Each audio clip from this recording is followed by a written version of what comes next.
we've taken the glass off of my face so we can get a closer look at the thing. And as you can see, the dominating feature of this is this titanium band that runs all the way around the front, which really defines the headset itself. It does fold, so this is fairly durable. But what you might note is that this doesn't fold up, so you can't put it in your pocket very easily.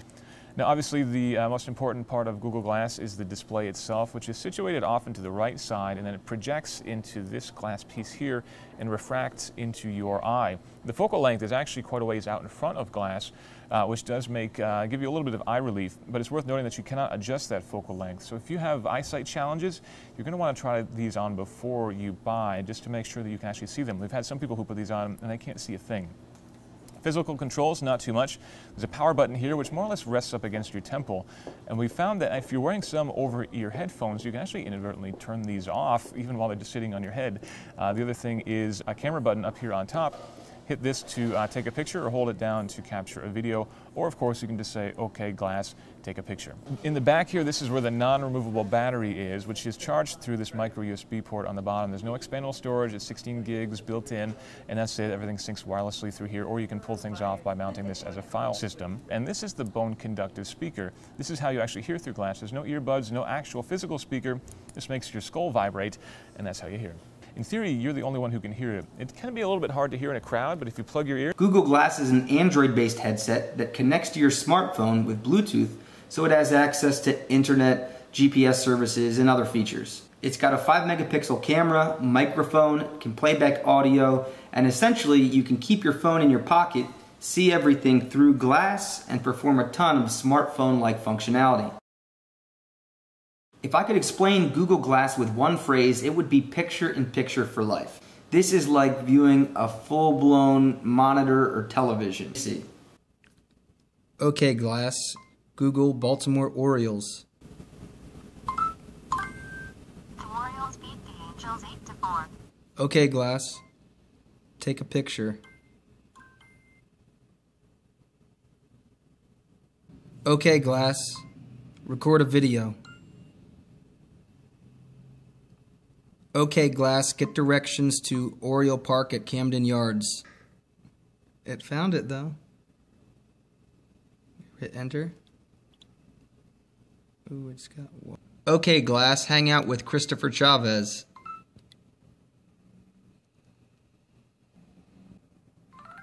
What do you see? You probably just see the street, right?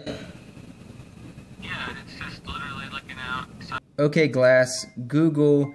Translate cerveza to English. Beer. Okay, Glass. Google definition of intrinsic. Belonging naturally. I think it's back here. There it is. Would have been cool to be an astronaut. My name is Vanden Heuvel. I'm a physics teacher from Grand Rapids, Michigan. Through college, I was embarrassed to tell people that I wanted to be an astronaut. It's like I want to be a princess who rides horses while being a police officer or something. It's just like, it's ridiculous. I found my passion in teaching. Can you say conservation of angular momentum? I'm what you'd call a non-traditional teacher. I teach primarily online for students whose schools can't offer advanced physics courses. To be a glass explorer means I get to tie together all the things that are most engaging about learning. You know, making every moment a teachable moment. The first thing I'm planning to do with Glass is take students with me on a virtual field trip as I go to CERN in Switzerland. I'm excited to be here. All right, here we go. Holy cow! Wow. Okay, I'm gonna try to get my brother's class in on this. Okay, Glass. Hang out with Ryan's class. Wow.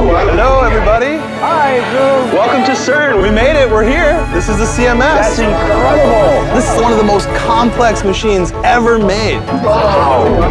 Very excited. If we want to see back to the very beginning of the universe, the only way we can do that is with a beautiful machine like this. This tunnel is 27 kilometers long. Fewer people have ridden a bike here than have climbed Mount Everest. Crazy. Does anybody have any questions? John, how long does it take a proton to travel the whole loop? How cold do the magnets have to be superconducting? What is that? If you added up all the protons in this entire tunnel, it would fit into the space of just one single grain of sand. We can say goodbye to our trusty bike here. Bye. Thank you, Steve and Freddie. See you. been a pleasure. All right, I'll see you guys when I get back in Michigan. Even though I may never go to space, I still feel like I got a chance to be an explorer here at CERN. Unbelievable. And, you know, while I wasn't wearing a spacesuit, at least I got to wear, like, you know, a hard hat and glass. Woohoo! Dude, this is amazing. My name is Doug Blattie, and I'm the Lead Technology Integration Specialist for District 155 in Crystal Lake, Illinois. I believe Google Glass has tremendous potential to provide innovation in the traditional classroom. The concept of hosting a virtual field trip, as demonstrated by fellow glass explorer Andrew Vanden during his visit to CERN, could be applied to countless scenarios, taking learning off of the paper and immersing students in the experience.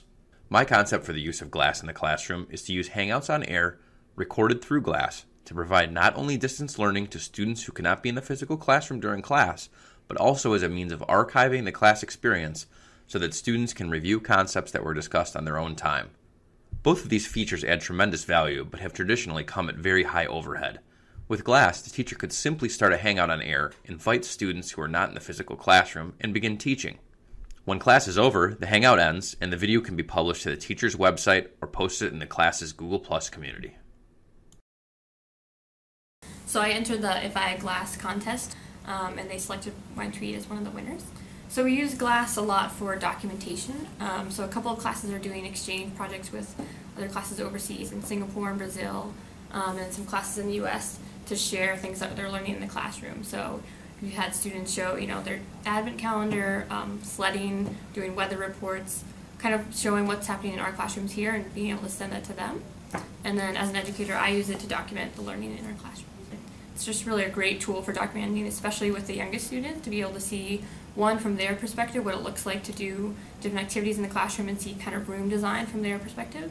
And then for me, it's been really nice to have a way to seamlessly document when I'm teaching some kind of activity or, you know, introducing coding or something like that, and have my hands free so I can work on the iPad or introduce some other concept, you know, one-on-one with students. Since it doesn't obstruct your eyesight, you know, that you feel like you still have that kind of connection with a student, but it can also be documenting at the same time.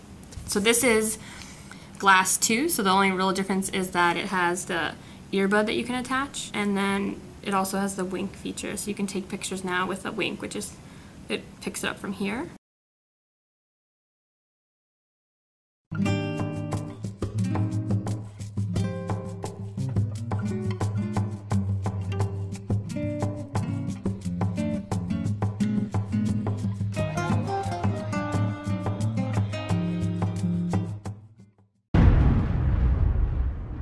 Google Glass gives users a hands-free way to take pictures, record videos, and share on social media. But will this eyewear really work in education? So people are really critical of glass, and I think that's fabulous because we're saying, what is this, why do we have it, and what are we going to do with it? And that's what needs to happen in our schools too. We don't all need iPads. We need to think, what do I need, because what am I trying to get my kids to do? And that's what I think, that's what the conversation needs to be about. He uses Google Glass in education to make learning more exciting for his online students. So I've started this thing, STEMbite, which are just these bite-sized videos that I make around my house to teach math and science. But what's cool about it is that it's not just a dude writing on a board. It's like, let me go out and show you these seeds in my backyard and talk about the science of it. So I'm not trying to like teach the lesson so much as inspire and motivate people to want to learn more. While trying new technology is risky, it's worth the risk if it helps students learn. Not enough teachers are really experimenting, so it's just doing small experiments. It's new for the kids, and it shows that you can take risks and you can screw up, and you know what, we're going to learn. I want to help them see how amazing our universe really is, and if Google Glass is what gets them to pay attention, and then they see how amazing our universe is, then I'm happy. For more education technology news, check out the Center for Digital Education's website. STEMbite. For this STEMbite, I'm going to show you what to do with that old broken pair of headphones. So you know that I use glass to make these videos, and one of the cool things about glass is that there are no earbuds, right? Your ears are open to hear everything else, but you can still hear through the device. The way it works is there's a little bump in here which rests against your skull, and it vibrates. And so through this process called bone conduction, it vibrates the bones in your head, including the bones in your ear, and that's how you hear. One of my favorite things to do with an old broken set of headphones is make my own bone conduction device. Let me show you how. So there's this special drawer which we call Uncle Drew's drawer, because whenever my nieces and nephews come over, they know this is where all my cool stuff is, including, here it is, my bone conduction speakers. So the key to making your own bone conduction speakers is understanding how a speaker actually works. Inside here is a tiny magnet and a coil of wire wrapped around it. You'll hear that sound amplified. But the very best way to hear it is actually to bite down on this. So if I actually take this little motor and bite on it between my teeth, I can actually kind of hear the music like it's coming from inside my ear. It's really cool. It's not that hard to do. You should definitely try it yourself. STEMbite.